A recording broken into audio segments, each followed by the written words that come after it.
आता बघूयात मुंबई उपनगरातील टॉप 9 बातम्या।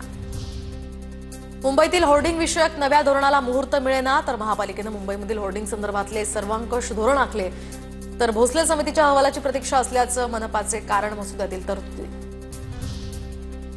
मुंबईच्या मडजवळ 101 इमारती अनधिकृत तर 24 इमारतींवर पालिकेचा हातोडा।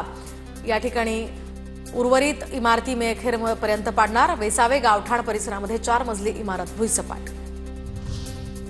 विलेपार्लेतील जैन मंदिर ट्रस्टला दिलासा देण्यास हायकोर्टाचा नकार। मंदिराच्या उर्वरित बांधकामांवर छत बांधू देण्याची मागणी होती। मागणी संदर्भात महापालिकेकडे अर्ज करण्याची हायकोर्टाची सूचना। अंधेरीच्या गोखले पूल सुरू झालेला असला तरी सुद्धा त्यावरून बेस्ट बस धावण्याची प्रवाशांना आणि रहिवाशांना प्रतीक्षाच। मागील 7 वर्षांपासून गोखले पूल बंदच, त्यामुळे अनेक बेस्टचे मार्ग यामुळे खंडित करण्यात आले होते। हार्बर मार्गावरील रे रोड उड्डाणपूल मुंबईकरांच्या सेवेत। उड्डाणपुलामुळे प्रवाशांच्या वेळेसह इंधनाचीही बचत होणार। उड्डाणपुलावरील 6 मार्गिकांमुळे वाहतूक कोंडीतही दिलासा मिळणार।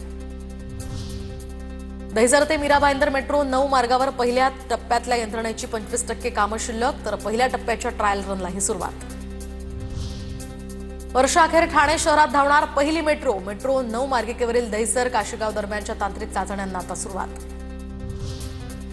मध्य रेल्वेवर कांजूरमार्ग भांडूप दरम्यान आज उद्या रात्रकालीन मेगा ब्लॉक। कांजूरमार्ग पाईपलाईनवर पुलावरील तुळई उतरवण्याचं हे काम सुरू।